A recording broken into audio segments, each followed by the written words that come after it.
Bem, eu adoto uma linha jornalística já há 35 anos, que é o meu critério, né? De criticar o que eu acho que está errado e elogiar o que eu acho que é certo. Isso vale pro vermelho, pro azul, pro amarelo e verde. Não interessa qual é o time, não interessa quem é o treinador. Se o meu irmão for o treinador, como o meu irmão que é goleiro dizia, né? Se a minha mãe me driblar é pênalti, porque ele vai derrubar a velha. Então eu acho que tem que ser assim.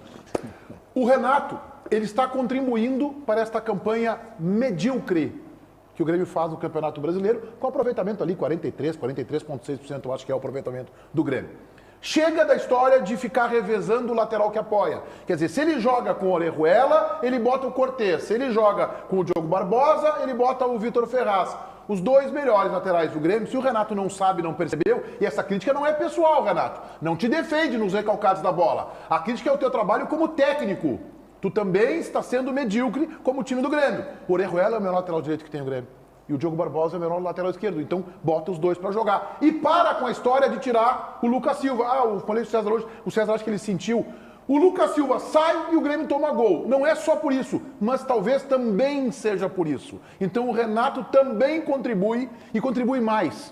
Contribui para a direção do Grêmio contratar errado. Quando o Grêmio contrata o canhoto Everton de São Paulo, o Robinho, o Luiz Fernando, que não era nem afirmado no Botafogo, por indicação do Renato, eu acho que ele está errando e está levando a sua direção, que é excessivamente passiva, ao erro. Porque esses três jogadores poderiam ser contratados, mas não os três. Um deles, o Everton de São Paulo, ok. Luciano não tinha ambiente aqui, estava mal, o São Paulo queria, leva o Luciano, me dá o Everton, mas aí não traz o Robinho e o Luiz Fernando. O Grêmio está enchendo o seu elenco de jogador nota 6, de jogador meia dúzia, e vai fazer um time meia dúzia. E time meia dúzia não ganha. Pode ganhar um torneio como a Copa do Brasil, ou pode ganhar um campeonatinho regional como o Campeonato Gaúcho. Time meia dúzia é participante e é figurante. Então eu espero que a direção do Grêmio, a partir de agora, já que limpou com o seu executivo de futebol, que comia tudo que o Renato mascava, que é o Klaus Câmara, que se provou agora, há muito tempo esse espaço aqui criticava o Klaus Câmara, agora o Grêmio descobriu, algumas semanas atrás, que ele realmente era incompetente. Então agora que o Grêmio não fique mais na mão do Renato, eu prefiro que o presidente Bolzan indique os reforços e o Grêmio seja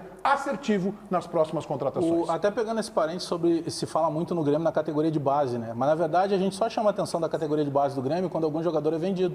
Quando vende o Everton bem, revelado aqui na base, olha o que ele vai deixar para o Grêmio. Quando chega a proposta lá, o Porto se estabefiando com os outros clubes para contratar o PP, olha aí, categoria de base funcionando.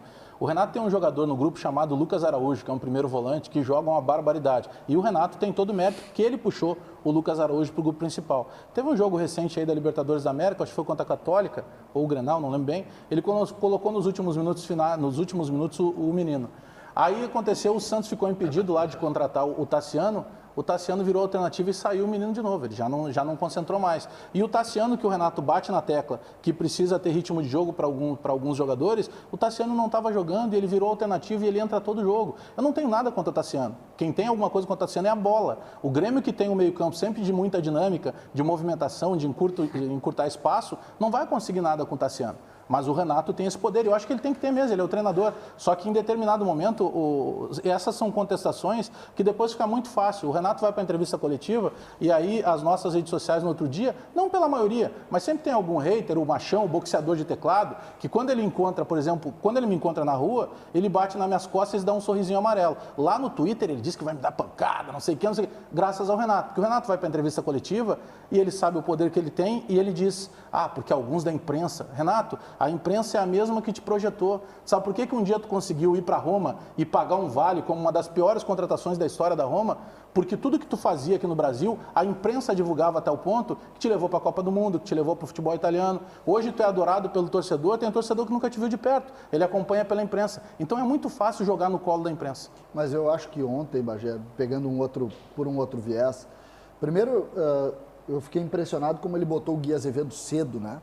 O Gui Azevedo, a gente sabe, tem 18 para 19 anos, não sei se completou 19 anos já, jogador de bom talento, mas ainda jovem. Ele botou para jogar ontem, cedo no jogo.